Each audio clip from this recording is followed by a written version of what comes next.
नमस्कार, मैं आपके साथ केके राणा। इंडिया वॉइस देख रहे हैं आप। बड़ी खबर के साथ बुलेटिन की शुरुआत करेंगे। फुलवारी शरीफ में पीएफआई के खुलासा होने के बाद एटीएस की टीम लगातार कार्रवाई कर रही है।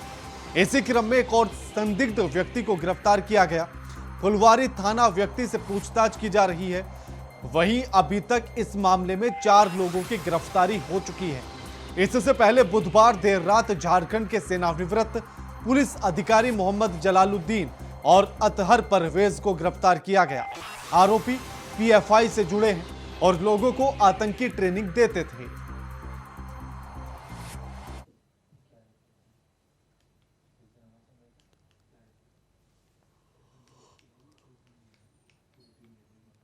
इस खबर पर हमारे साथ हमारी संवाददाता रजनी शर्मा जुड़ गई है। रजनी, जो ट्रेनिंग देने वाले आतंकी बुधवार को गिरफ्तार हुए थे, उसी मामले में अब 2 लोगों को और गिरफ्तार कर लिया गया, यानी कि 4 लोग गिरफ्तार हो गए हैं। क्या कुछ अपडेट्स है? चलो कि लगातार जो 2 लोगों की गिरफ्तारी हुई थी सीआईएस के द्वारा, ये जो लोग थे इनकी लगातार लिंक इनकी खोजी जा रही थी, तलाशी जा रही थी। कल शक के आधार पे कई और लोगों को भी गिरफ्तार किया गया था और उन्हीं से पूछताछ के बाद लगातार उनमें से जो 2 लोग मिले हैं जिनकी आज अरेस्टिंग हुई है, इन दोनों के तार उन लोगों से जुड़े हुए हैं, तो साक्ष्य मिल गए हैं पुलिस को और 2 और अरेस्टिंग आज हुई है। आखिर पुलिस क्या कुछ कह रही है और आगे क्या कुछ कार्रवाई की बातचीत चल रही है? देखिए, बताते चले कि इस मामले को लेकर पुलिस अभी भी बहुत ज्यादा सेंसिटिव है और तमाम इनके पहलुओं को तलाशा जा रहा है। कई पटना और पटना के आसपास के कई इलाकों से कई लोगों को कल शक के आधार पर उठाया गया था और चूंकि उनके जो दस्तावेज मिले, उस दस्तावेज के आधार पे जो 6 और 7 जुलाई को इनकी बैठक हुई थी, उस बैठक में कौन से लोग शामिल थे, उस बैठक में कितने लोगों की यहाँ मौजूदगी थी और किन किन के लिंक इनसे जुड़े हुए हैं, इसके आधार पे तलाशी ली जा रही थी। तो ये जो 2 आज और लोग गिरफ्तार किए गए हैं, ये जो पहले कल जो 2 गिरफ्तारियां हुई थी उनके साथ के ये लोग हैं और इन दोनों की जो गिरफ्तारियां हुई हैं, कुल मिलाकर 4 लोग, जो 2 कल अरेस्ट हुए थे उन्हें जेल भेजा जा चुका है और आज जो 2 लोग अरेस्ट हुए हैं उनकी लगातार पूछताछ चल रही है और इसके बाद इनसे जुड़े और लोगों की उम्मीद की जा रही है कि और लोगों के नाम सामने आएंगे। चूंकि इनके नाम अभी भी गुप्त रखे जा रहे हैं, कई और लोगों पर के निशानदेह मिले हैं, लेकिन नाम को इसलिए गुप्त रखा जा रहा है कि पुलिस पहले अरेस्टिंग में बिलीव कर रही है। कहीं साक्ष्य सामने आने के बाद लोग जमींदोज नहीं हो जाए, इसकी कोशिश ये की जा रही है कि वो इस लिंक से जुड़े हुए तमाम लोगों को पहले खंगाला जाए, उन्हें अरेस्ट किया जाए। तो आज पुलिस के हाथ 2 और लोग चढ़े हैं और उम्मीद की जा रही है कि और लोगों के नाम भी अभी सामने आएंगे और भी अरेस्टिंग आज शाम तक हो जाएगी। क्या पूछताछ में कुछ नए खुलासे हुए अभी तक? देखिए, जो दस्तावेज मिले हैं उसके आधार पे ही ये तमाम गिरफ्तारियां हुई हैं और इस गिरफ्तारी में मैं आपको बताते चलूं कि जो दस्तावेज मिले हैं उसमें कई असलहों के ट्रेनिंग के दस्तावेज मिले हैं, साथ ही साथ कई ऐसे देश विरोधी झंडे मिले हैं, दस्तावेज मिले हैं। इसी दस्तावेज और इन्हीं तमाम जो पहलू हैं, इन्हीं के आधार पर तलाश जारी थी। कई साक्ष्य वहाँ कंप्यूटर पे मिले हैं, उनसे तलाशा जा रहा है। क्योंकि ये जो लोग हैं ये कहा किस किस और ऑर्गेनाइजेशन से जुड़े हुए हैं, इन तमाम बातों को बहुत गुप्त रूप से रखा जा रहा है क्योंकि आतंकी संगठन से जुड़ा हुआ ये मामला है। इसलिए बहुत ज्यादा खुलकर पुलिस बोल नहीं रही है, लेकिन सिर्फ कार्रवाइयों पर बिलीव कर रही है। जी बिल्कुल, शुक्रिया रजनी आपका हमारे साथ ये तमाम बातचीत करने के लिए।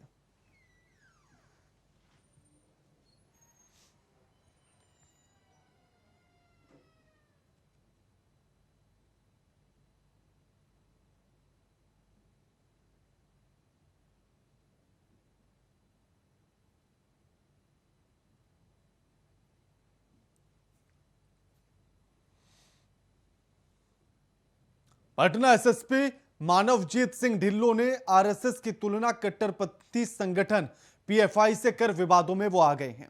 वहीं अब इसे लेकर पटना के करगिल चौक पर बीजेपी कार्यकर्ताओं ने प्रदर्शन किया। एसएसपी मानवजीत सिंह की बर्खास्तगी की मांग की है। साथ ही उन्होंने चेतावनी देते हुए कहा कि अभी तो छोटा प्रदर्शन है, अगर बर्खास्त नहीं किया गया तो आगे बड़ा आंदोलन होगा।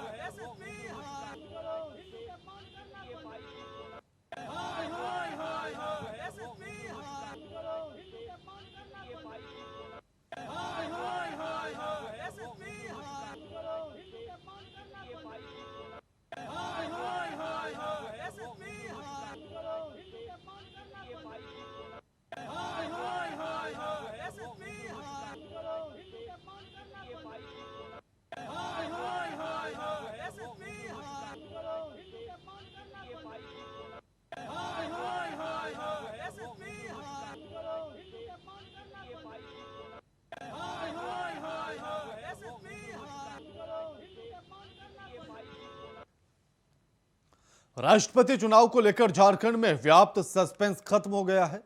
सत्ता में काबिज जेएमएम ने राष्ट्रपति पद के लिए एनडीए उम्मीदवार द्रौपदी मुर्मू को समर्थन देने की औपचारिक घोषणा कर दी है। समर्थन की घोषणा जेएमएम अध्यक्ष शिबू सोरेन ने की। जेएमएम अध्यक्ष शिबू सोरेन ने इससे संबंधित पत्र जारी करते हुए कहा कि आजादी के बाद पहली बार देश में किसी आदिवासी महिला को राष्ट्रपति बनने का गौरव प्राप्त होने जा रहा है। ऐसे में विचार विमर्श के बाद तय हुआ कि द्रौपदी मुर्मू को पार्टी का समर्थन दिया जाएगा। 18 जुलाई को होने वाले चुनाव में जेएमएम के विधायक और सांसद द्रौपदी मुर्मू के पक्ष में मतदान करेंगे। राष्ट्रपति चुनाव में द्रौपदी मुर्मू का समर्थन करेगी जेएमएम।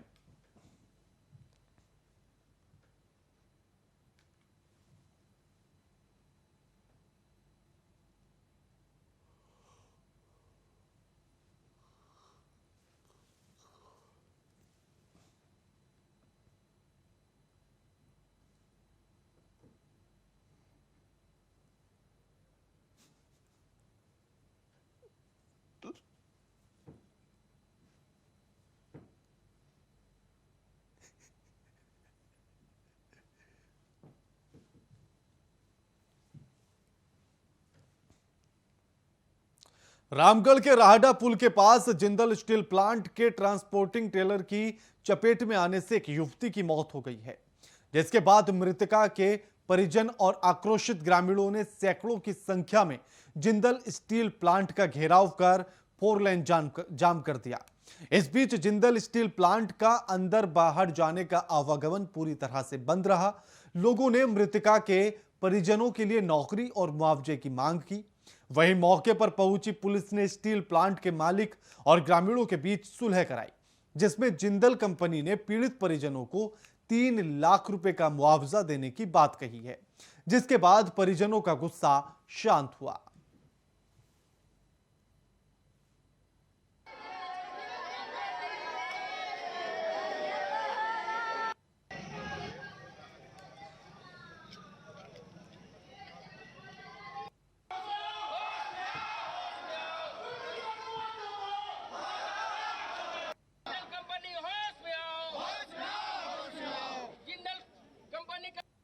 पिठोरिया घाटी राढ़ा पुल के पास जो है सोनू कुमार देवी मंडप के रहने वाला व्यक्ति, इनके जो टेलर के द्वारा जो है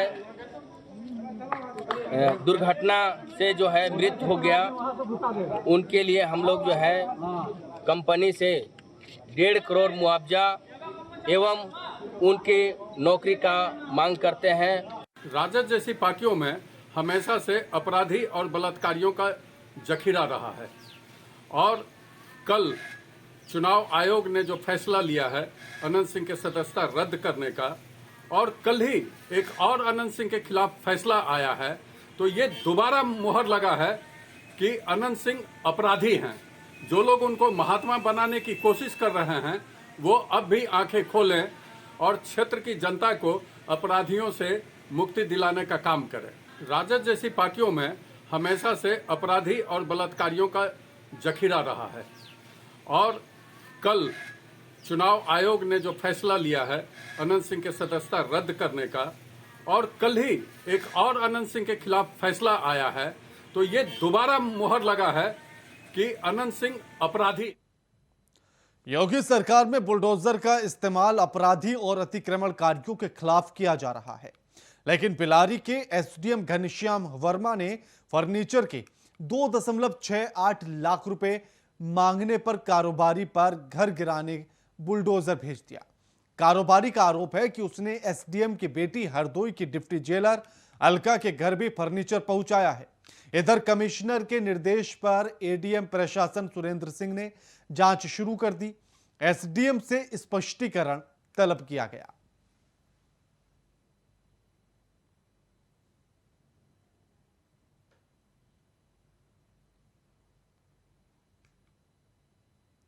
इस खबर पर हमारे साथ हमारे संवाददाता शारिक सिद्दीकी जुड़ गए हैं।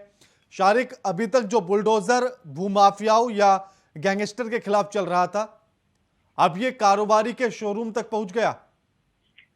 देखिए, मैं आपको बता दूं, प्रदेश के मुख्यमंत्री योगी आदित्यनाथ ने जब दूसरी बार सरकार बनी तो लगातार अपराधियों पर लगाम लगाने के लिए प्रदेश के मुख्यमंत्री द्वारा बुलडोजर की कार्यवाही को कराया गया था। और कहीं न कहीं पूरी कार्यवाही लगातार प्रदेश में जो हो रही थी, बुलडोजर की कार्यवाही के बाद अपराधियों के हौसले पूरी तरीके से पस्त हो गए थे। उत्तर प्रदेश में कोई भी अपराध करने से पहले जब भी कोई भी अपराध करने की उसके दिमाग में आती थी तो कहीं ना कहीं बुलडोजर योगी सरकार का बुलडोजर भी उसके दिमाग में आता है। लेकिन ये जो पूरा मामला है मुरादाबाद जनपद के बिलारी से सामने आया, जहां पर बिलारी एसडीएम के ऊपर आरोप लगाया गया है फर्नीचर कारोबारी द्वारा कि उसने जब अपने पैसे जो फर्नीचर इन्होंने इनकी बेटी के यहाँ और इनके घर पर भेजा था, उसके पैसे जब मांगे तो उसके बाद जो था ये पूरा प्रकरण था, उसके बाद एसडीएम द्वारा बुलडोजर भेज दिया गया है, जिसकी शिकायत पीड़ित मुरादाबाद में मंडलायुक्त मुरादाबाद को की है और इंसाफ की गुहार लगाई है। जी, अगर इस तरह की मनमानियां चलेंगी, अभी जो आरोप लगाए और अगर ये सिद्ध होता है तो इस तरह की मनमानियों से फिर जनता पर कैसे भरोसा बनेगा प्रशासन का, कानून का? देखिए, जैसे ही इस पूरे प्रकरण की संज्ञान जिलाधिकारी मंडलायुक्त मुरादाबाद मिली है, तुरंत ही इसकी जो है जांच जिलाधिकारी के पास पहुंची और जिलाधिकारी द्वारा साफ तौर से कहा गया है कि अगर इसमें जो भी दोषी पाया जाएगा, जिस तरीके से एसडीएम पे आरोप है, तो जो वैधानिक कार्यवाही है वो अमल में लाई जाएगी। लेकिन कहीं ना कहीं एक सोचने वाली बड़ी बात है, जो प्रदेश सरकार द्वारा लगातार अपराधियों पे कार्रवाई करी जा रही थी और सिर्फ एक अधिकारी से पैसे मांगने के लिए उससे घर पर पहुंचता है, कहीं ना कहीं ये चिंता का विषय है और प्रदेश सरकार को भी इसे गंभीरता से लेना चाहिए और जिला प्रशासन भी इसमें कहीं बड़ी कार्यवाही करनी चाहिए, जिससे इस तरीके का कोई भी अधिकारी व कर्मचारी किसी भी पीड़ित के साथ इस तरीके का व्यवहार करता है। ये अपने आप में एक बड़ा मामला है, जिसके संज्ञान अधिकारियों ने भी लिया है और अधिकारियों का कहना है कि इसमें जांच करके कार्यवाही भी सुनिश्चित की जाएगी। जी, शुक्रिया शरीक आपका हमारे साथ ये तमाम बातचीत करने के लिए।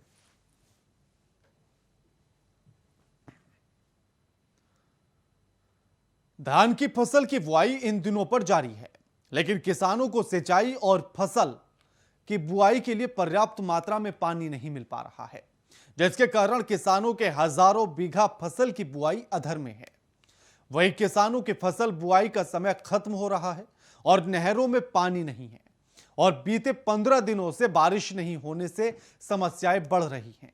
किसानों ने मीडिया से अपनी समस्या कही और बताया कि फसलों को काफी नुकसान हो रहा है और इसके साथ ही जिम्मेदार विभागीय अधिकारी पर भी कोई सुनवाई करने का आरोप लगाया, यानी कि कोई भी सुनवाई नहीं हो रही है। वहीं मामले में जिले के डीएम संजीव रंजन का कहना है कि जल्द ही पानी की व्यवस्था की जाएगी।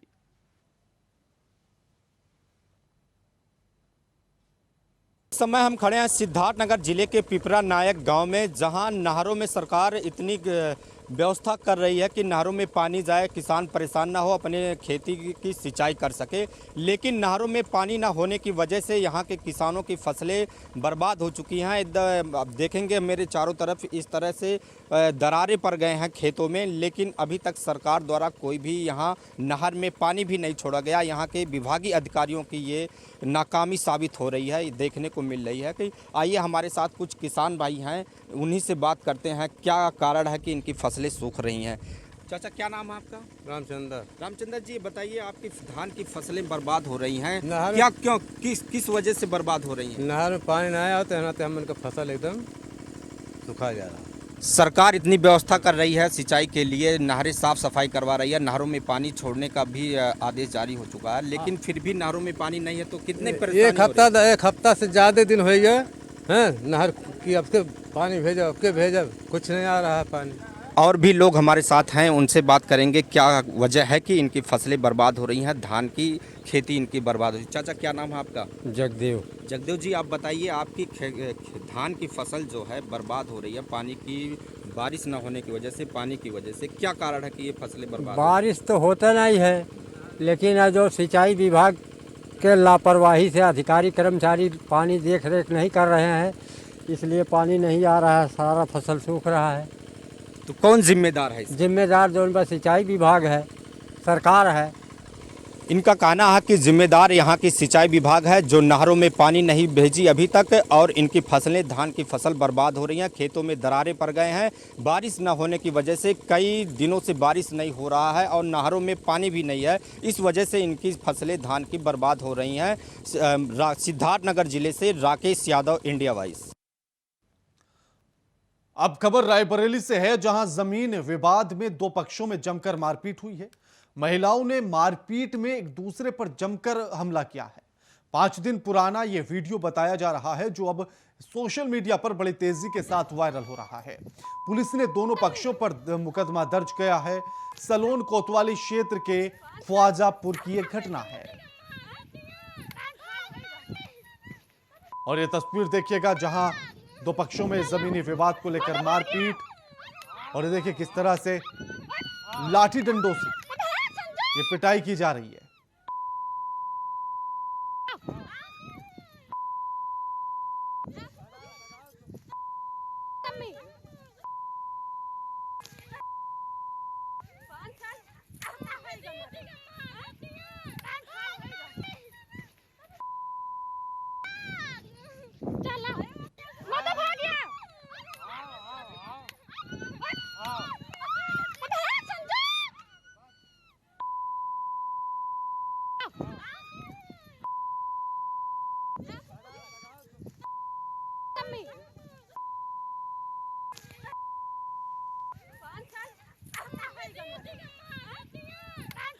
प्रशासनिक अधिकारियों की लचरता एवं पुलिस की मिलीभगत से मनाही के बाद भी बड़े पैमाने पर मछली का शिकार किया जा रहा है।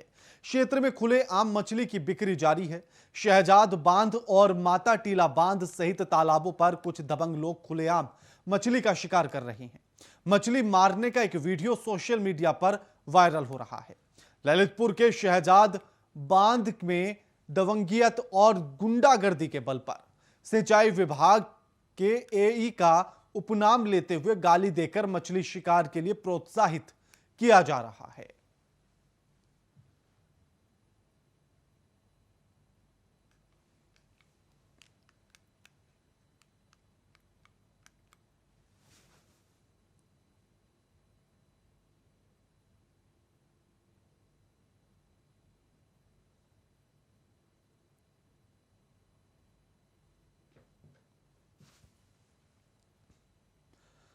महोबा कुलपहाड़ तहसील के मुढ़ारी गांव में पेयजल किल्लत से परेशान ग्रामीणों ने किसान यूनियन के नेतृत्व में तहसील पहुंचकर प्रदर्शन किया और उप जिला अधिकारी को ज्ञापन दिया गया।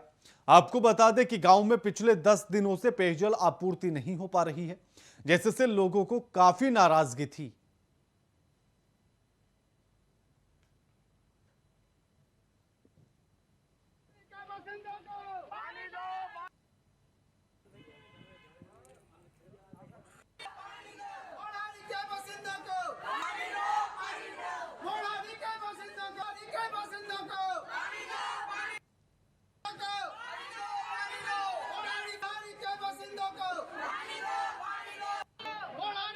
और भी चंपारण में समय पर बारिश न होने से किसान परेशान हैं। दरअसल धान की फसल के लिए पानी भरपूर चाहिए।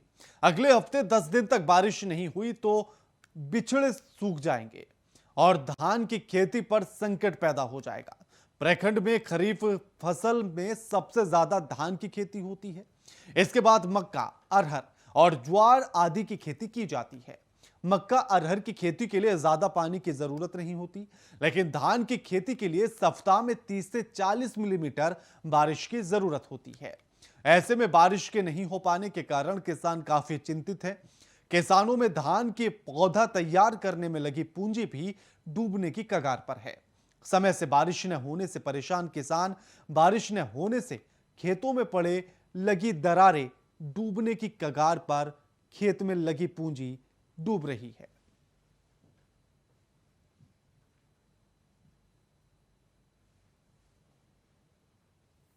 धान रोपे हुए हैं, खर्च हमको 10-15-20 हज़ार रुपये लग गया है, लेकिन बिजड़ा सूख रहा है पानी के चलते, बारिश हो नहीं रही है। उसके बाद सरकार अलग से हम लोगों को कोई फायदा नहीं दे रही है, कोई कुछ नहीं सुन रहा है।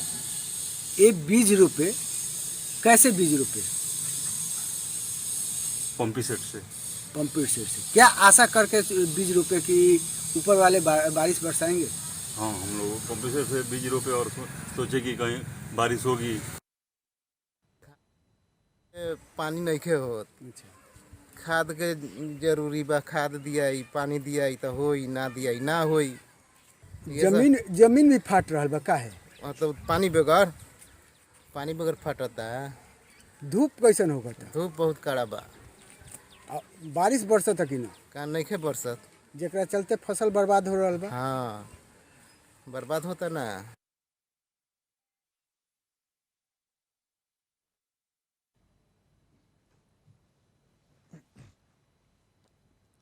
आरा हरप्रसाद दास जैन कॉलेज में बीएड प्रवेश परीक्षा का आयोजन किया गया। इस दौरान जिला अधिकारी राजकुमार ने परीक्षा सेंटर का निरीक्षण किया, जिसमें काफी संख्या में मोबाइल और गैस पेपर पकड़े गए। वहीं परीक्षा में पकड़े गए छात्र छात्राओं को निष्कासित कर दिया गया है।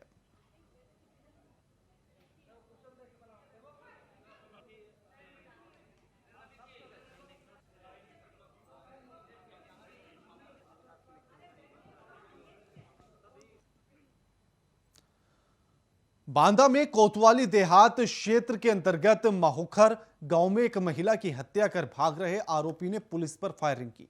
वहीं पुलिस के जवाबी फायरिंग में आरोपी के पैर में गोली लगी। बताया जा रहा है कि प्रेम प्रसंग के चलते आरोपी युवक ने अपनी प्रेमिका को मौत के घाट उतारा था। प्रेमिका की शादी होने के कारण आरोपी ने घटना को अंजाम दिया। वहीं पुलिस ने घायल आरोपी को अस्पताल में भर्ती कराया। पुलिस मामले की जांच में जुटी है।